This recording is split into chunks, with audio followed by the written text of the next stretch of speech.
Yang pertama tentang uji validitas dan uji reliabilitas. Yang kedua nanti uji normalitas data. Dan yang ketiga adalah uji asumsi klasik. Semuanya ini adalah analisis kuantitatif. Ya, yang pertama dulu, uji validitas instrumen. Jadi kalau Anda menggunakan penelitian kuantitatif, langkah pertama yang harus Anda lakukan setelah data Anda terkumpul, maka yaitu menguji validitas dan reliabilitas. Pengujian ini Anda lakukan jika Anda menggunakan data primer. Data primer adalah data yang memang dikumpulkan secara langsung dari responden.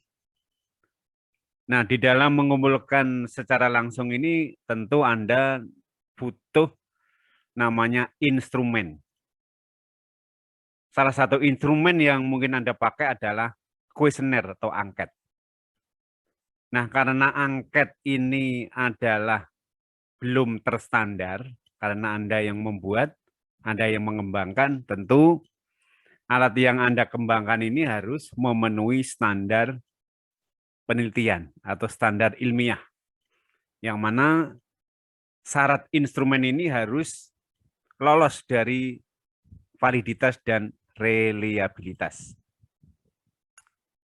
Bagi teman-teman atau bagi para mahasiswa yang menggunakan data sekunder, terutama yang mengambil peminatan di manajemen keuangan,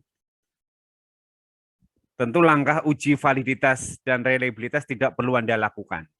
Karena apa? Karena biasanya penelitian di bidang keuangan itu datanya sudah tersedia. Anda tinggal mengutip dari data yang sudah dikumpulkan oleh pihak ketiga. Biasanya data-data ini diambil dari Bursa Efek, Bank Indonesia, BPS, dan sebagainya. Data-data tersebut sudah ada, tidak perlu Anda kembangkan. Nah, beda dengan penelitian di bidang SDM dan pemasaran. Biasanya itu adalah Anda harus menyiapkan kuesionernya. Nah, kuesioner ini harus diuji. Nah, pada hari ini kita akan berikan simulasi bagaimana memaknai ya, uji validitas ini. Karena sebetulnya materi analisis data ini sudah pernah Anda dapatkan pada semester 2 dan 3. Semester 2 Anda mendapat pelajaran statistik, dan semester 3 mendapat pelajaran lab statistik. Nah, itu sebetulnya adalah materi-materi yang sudah diberikan itu adalah semuanya tentang analisis data penelitian. Nah, karena hari ini kita tidak akan praktek langsung bagaimana cara mengolah data, tetapi yang kita berikan ini hanya semacam output, ya, output atau hasil pengolahan yang dibantu oleh program SPSS, dan nanti kita akan memaknai output tersebut. Ya, itu yang perlu Bapak tegaskan. Seperti yang Anda lihat, ini adalah ya rekapitulasi jawaban yang diberikan oleh para responden, yang mana ini menggunakan salah satu variabel saja, yaitu variabel motivasi. Nah, untuk mengukur data-data motivasi ini, maka disiapkan atau digunakan 10 pertanyaan. Jadi P1, P2, P3 itu merupakan pertanyaan-pertanyaan tentang motivasi. Kemudian di bawahnya itu juga udah ada jawaban-jawaban atau nilai-nilai yang diberikan oleh para responden. Pilihan jawabannya menggunakan skala 1 sampai 5, sehingga kalau Anda dapatkan ada yang mendapat nilai 4, 3, 2, 1 itu adalah nilai-nilai yang menggunakan skala 1 sampai 5. 1 mungkin pilihan jawabnya sangat tidak setuju, 2 tidak setuju, 3 itu cukup setuju, 4 setuju, dan 5 sangat setuju. Nah, itu. Nah, kemudian jumlah responden yang kita pakai pada uji coba ini ada 30 responden. Karena ini uji coba, mungkin kita tidak menggunakan jumlah responden yang terlalu banyak. Nah, pada prakteknya nanti Anda kalau sedang menulis skripsi, jumlah responden 30 tentu masih kurang, ya, masih kurang. Ini terlalu sedikit sekali. Nah, tentu nanti kepastiannya berapa responden yang harus Anda pakai, tentu harus digunakan rumus-rumus yang untuk menetapkan jumlah sampel atau jumlah responden yang ideal. Karena untuk menentukan jumlah responden itu banyak tergantung pada jumlah populasi, kemudian tergantung margin error yang kamu pakai, dan sebagainya. Jadi mungkin saja setiap peneliti, setiap mahasiswa itu berbeda antara satu dengan yang lain dalam menggunakan jumlah responden. Nah, kemudian untuk bisa mengolah tentang SPSS ini tentu kalau Anda ingin praktek, ya, pastikan laptop Anda, komputer Anda sudah diinstal dengan program SPSS. Tidak harus yang terbaru, yang jelas versi yang terbaru kalau nggak salah versi 26. Tapi sebelumnya itu juga bisa Anda instalkan di laptop Anda. Nah, kemudian kalau data-data ini sudah Anda input, jadi Anda sebetulnya bisa menginput langsung melalui program SPSS. Bisa juga kalau data-data rekap ini sudah kamu ketik di Microsoft, misalnya di Excel atau di Word, data-data ini bisa langsung kamu copy paste ke SPSS. Nah, sehingga kalau datanya sudah di-input, tentu proses selanjutnya kita running, ya. Kalau running atau kita lakukan pengolahan data. Nah, kalau Anda ingin mengolah data sendiri, itu langkah-langkahnya sudah ada, mulai dari menu analyze, scale, reliability, dan sebagainya. Nah, hasil pengolahan ini nanti akan kita dapatkan namanya output. Output uji validitas seperti yang Anda lihat pada layar. Ini karena pengulangan, ya barangkali ini sudah pernah Anda dapatkan.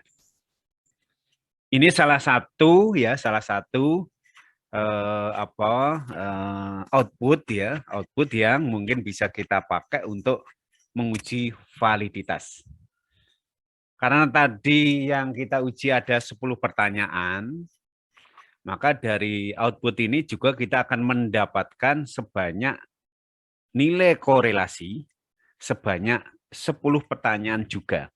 Jadi sekali lagi tergantung jumlah pertanyaannya ada berapa.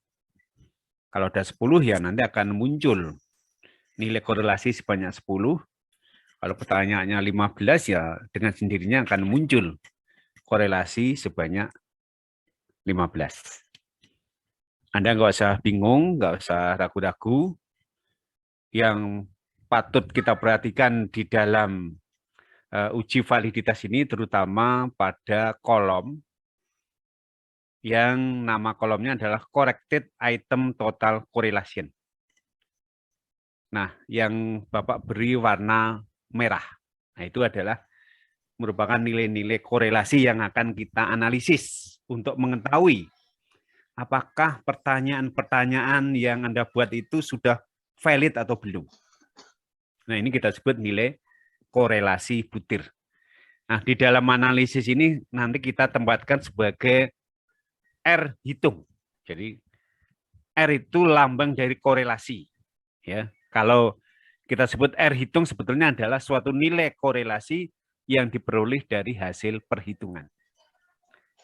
Nah, tentu untuk mengetahui apakah pertanyaan-pertanyaan ini valid atau tidak, nilai korelasi hitung ini harus kita bandingkan dengan nilai R tabel. Kita tahu R tabel itu bisa kita dapatkan dari berbagai buku-buku statistik, buku-buku metodologi penelitian. Kamu lihat di lampiran, bagian belakang biasanya itu disediakan daftar tabel statistik, mulai tabel R, ada tabel T, tabel F, kemudian C kuadrat, dan sebagainya. Di modul yang sudah kalian punya, yang bisa Anda download di e-learning, yang Bapak siapkan itu juga sudah Bapak lengkapi beberapa nilai tabel statistik. Nah, kita nanti akan mengambil ke sana. Nah, jadi sekali lagi, R hitung tadi harus kita bandingkan dengan nilai R tabel. Nah, dari R tabel ini, nah, cara memperolehnya, sekali lagi Anda harus punya daftar tabelnya. Kemudian kita lihat N-nya kita pakai berapa. Dalam contoh ini kan N-nya 30.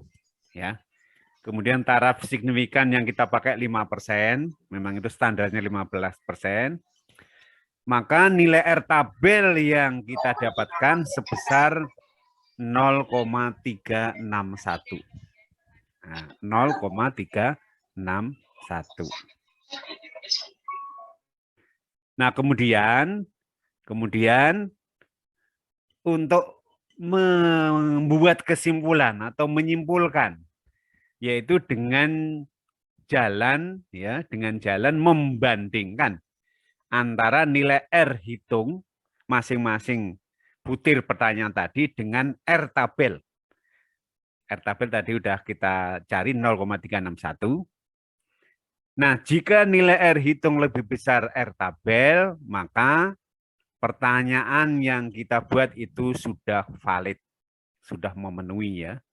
Sebaliknya, jika R hitung lebih kecil daripada R tabel, berarti pertanyaan yang kita buat di dalam kuesioner itu tidak valid. Nah, tentu kalau nanti ada beberapa pertanyaan yang tidak valid, pertanyaan tersebut harus kita hilangkan, harus kita drop. Tidak boleh kita pakai untuk proses selanjutnya.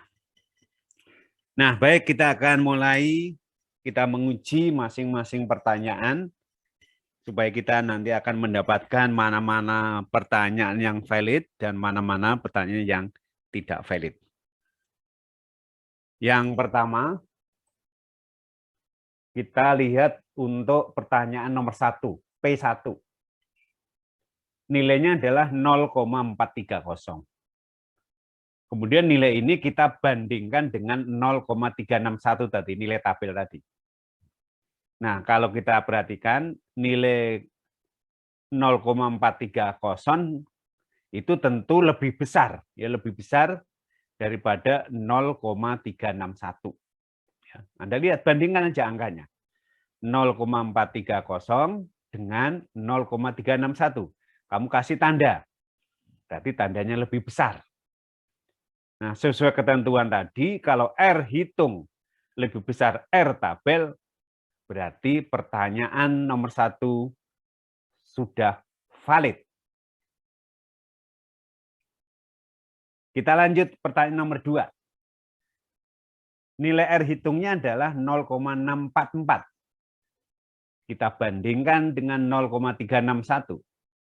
Ini pun kalau kita kasih tanda berarti tandanya lebih besar. Sesuai ketentuan tadi, jika nilai R hitung lebih besar R tabel, maka pertanyaan nomor 2 juga valid. Nah, sekarang kita amati secara bersama-sama untuk pertanyaan atau nilai korelasi untuk pertanyaan yang selanjutnya. Sehingga kita bisa mengambil kesimpulan apakah valid atau tidak. Baik, mari kita amati, kita mencoba menganalisis ya, supaya Anda nanti pada gilirannya akan menguji validitas Anda sudah paham. Makanya gunakan kesempatan ini, kalau nggak jelas silahkan ditanyakan, kalau sudah jelas ya nanti dijawab, kan gitu ya. Nah, sekarang pertanyaan nomor 3. Kira-kira hasil analisis Anda kira-kira pertanyaan nomor 3 ini valid atau tidak valid? Valid. Valid, Valid. Pak, valid. Ya, betul ya, karena kalau kita lihat 0,505 itu lebih besar daripada 0,361. Selanjutnya nomor 4, valid atau tidak valid? Tidak valid. Valid. Valid. Valid ya, nomor 4 ya. Nomor 5. Tidak valid. Tidak valid, betul. Tidak valid karena nilainya lebih kecil daripada 0,361. Nomor 6. Valid. Valid. Ya. Valid. Nomor 7. Valid. Valid. Valid. Nomor 8. Valid. Valid. Nggak valid, Pak. Nomor 8 yang betul tidak valid. Makanya jadi kalau Anda membuat kesimpulan, tolong diperhatikan nilainya dulu. Ya, tadi kan pembandingnya 0,361. Nah, berarti kan lebih kecil. Berarti nomor 8 tidak valid. Nomor 9 valid. Nomor 10 valid. Nah, dari uji validitas untuk 10 pertanyaan tentang motivasi tadi, maka kita mendapatkan hasil 8 pertanyaan dinyatakan valid dan 2 pertanyaan tidak valid. Nah, biasanya proses selanjutnya untuk 2 pertanyaan ini harus kita drop. Kita hilangkan atau kita delete. Tidak boleh dipakai untuk selanjutnya. Nah, ini baru 1 variabel saja. Kalau nanti Anda punya 3 variabel di dalam penelitian Anda, berarti Anda harus melakukan 3 kali juga. Ya, masing-masing variabel maksudnya. Misalnya X1 kamu uji validitasnya, X2 kamu uji validitasnya, dan Y juga kamu uji validitasnya. Nah, itu proses untuk uji validitas masing-masing pertanyaan. Dan tentu untuk variabel yang dijadikan di dalam penelitian Anda. Nah, biasanya kalau kita sudah melakukan uji validitas masing-masing pertanyaan untuk variabel, proses selanjutnya adalah kita akan melakukan namanya uji reliabilitas. Nah, untuk pengujian uji reliabilitas itu hanya melibatkan pertanyaan-pertanyaan yang sudah dinyatakan valid. Nah, sekali lagi, uji reliabilitas dilakukan hanya melibatkan kepada pertanyaan-pertanyaan yang tadi sudah diputuskan valid. Sedangkan yang tidak valid tidak boleh diikut sertakan. Nah, uji reliabilitas ini juga menggunakan bantuan SPSS, seperti yang Anda lihat di layar. Ini adalah hasil output uji reliabilitas dengan menggunakan rumus alfa. Nah, di situ bisa kita lihat tertulis N of item. Ini maksudnya adalah jumlah pertanyaan yang dinyatakan valid. Jadi N di sini bukan jumlah responden, tetapi jumlah pertanyaan yang sudah dinyatakan valid, yaitu ada 8 pertanyaan. Kalau seandainya 10 pertanyaan tadi semuanya valid, ya berarti 10-nya harus kamu ikut sertakan. Nah, ini nanti tentu saja ini akan berubah jadi angka 10. Nah, dari 8 pertanyaan yang valid tadi, setelah diuji reliabilitasnya ini adalah menghasilkan nilai alfa sebesar 0,834. Nah, sama dengan valid tadi juga ada nilai korelasinya, tapi untuk reliabilitas ini merupakan nilai alfanya. Nah, untuk mengetahui instrumen dari 8 pertanyaan ini apakah dapat dikatakan sudah reliable atau belum, maka harus dibandingkan dengan ketentuan pendapat ahli. Bukan berdasarkan tabel seperti layaknya uji validitas tadi, tetapi dasar untuk uji reliabilitas ini adalah pendapat dari ahli. Salah satu pendapat ahli yang akan kita gunakan adalah pendapatnya Nunali. Nunali mengatakan instrumen dikatakan reliable jika nilai alfanya itu lebih besar 0,6. Artinya kalau nilainya lebih tinggi 0,6 berarti kita bisa membuat kesimpulan angket kita boleh dikatakan sudah reliable. Tetapi kalau nilai alfanya lebih kecil daripada 0,6 berarti angket kita tidak reliable. Konsekuensinya apa? Konsekuensinya kalau angket kita tidak reliable, tidak boleh dipakai. Syaratnya angket boleh dipakai kalau itu sudah reliable. Ya. Nah, prinsip reliable itu apa? Prinsip reliable itu alat kalau sudah reliable, kalau mau dipakai mengukur data secara berulang-ulang, itu hasilnya relatif sama. Kalau alatnya tidak reliable, kita pakai, ya tentu hasilnya akan berbeda-beda. Itu. Makanya pastikan alatnya harus reliable. Nah, baik. Apakah instrumen untuk 8 pertanyaan tadi kira-kira sudah reliable atau belum? Ya, kita bandingkan. Nilai alfa ini 0,834, kita bandingkan dengan 0,6. Ya, kalau kita bandingkan, ternyata 0,834 itu lebih besar 0,6. Ya. Sesuai ketentuan Nunali tadi, jika nilai alfanya lebih besar daripada 0,6, berarti kita bisa membuat kesimpulan instrumen atau angket yang kita buat sudah dikatakan reliable. Sehingga alat yang kita kembangkan, alat yang kita susun, boleh dipakai untuk mengukur data penelitian. Nah, sama halnya dengan validitas tadi, karena mungkin variabel yang Anda teliti itu bukan hanya satu, maka Anda harus melakukan sebanyak jumlah variabel yang Anda teliti. Kalau jumlah variabelnya ada 3, berarti ya Anda harus melakukan ketiga variabel ini dengan uji masing-masing reliabilitas. Ya, jadi kita harus pahami juga, Anda harus bisa membedakan antara uji validitas dan uji reliabilitas. Kalau uji validitas itu yang diuji masing-masing pertanyaan, kalau uji reliabilitas itu adalah melibatkan hanya pertanyaan-pertanyaan yang sudah dinyatakan valid saja.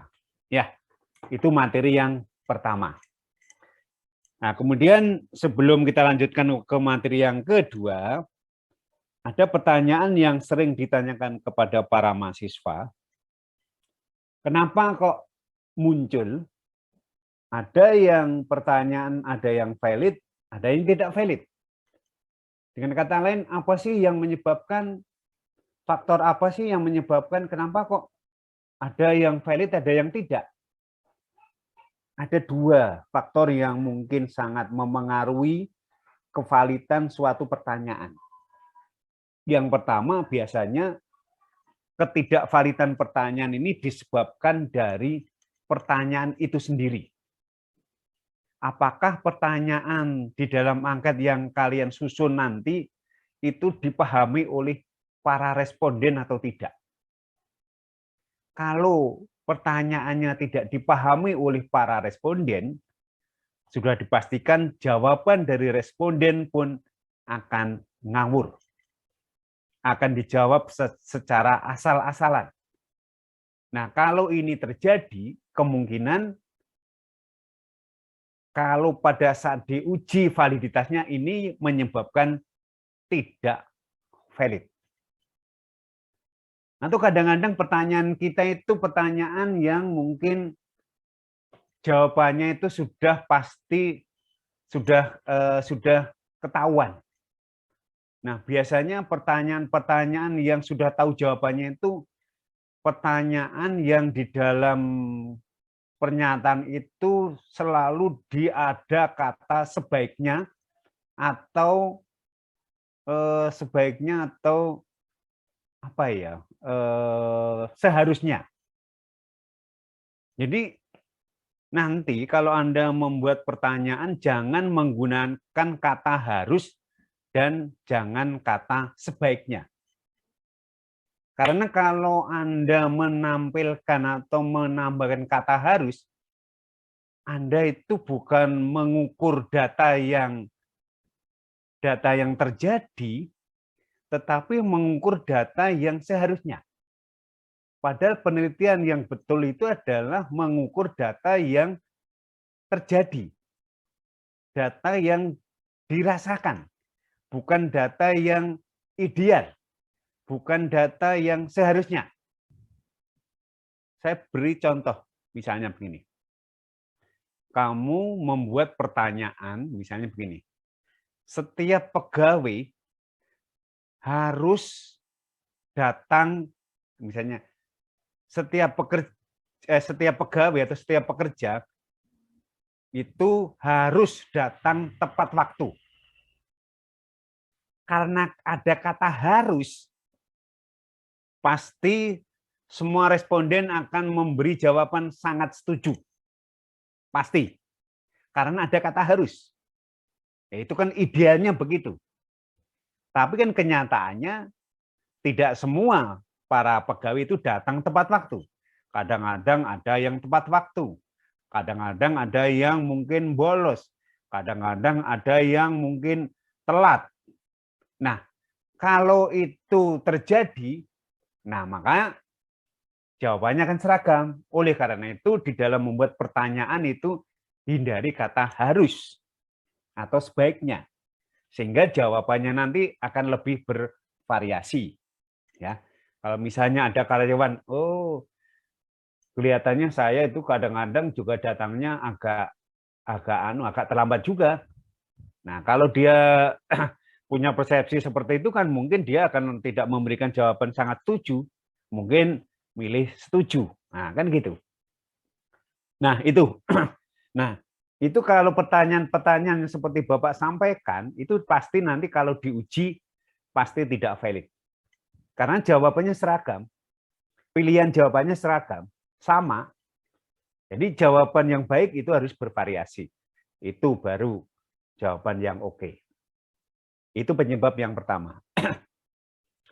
Penyebab yang kedua, ketidakvalidan suatu pertanyaan itu disebabkan atau tergantung banyak sedikitnya responden yang Anda pakai.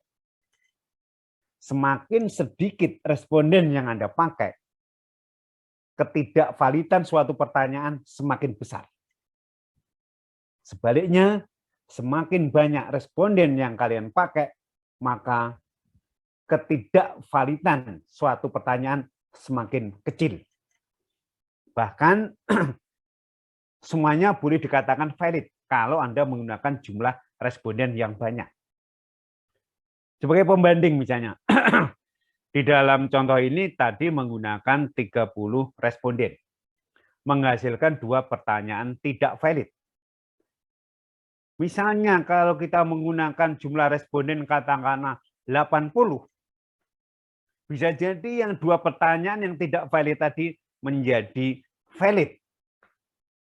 Ini terjadi kenapa? Karena biasanya kalau kita menggunakan jumlah responden banyak, itu jumlah R tabelnya nilainya semakin kecil.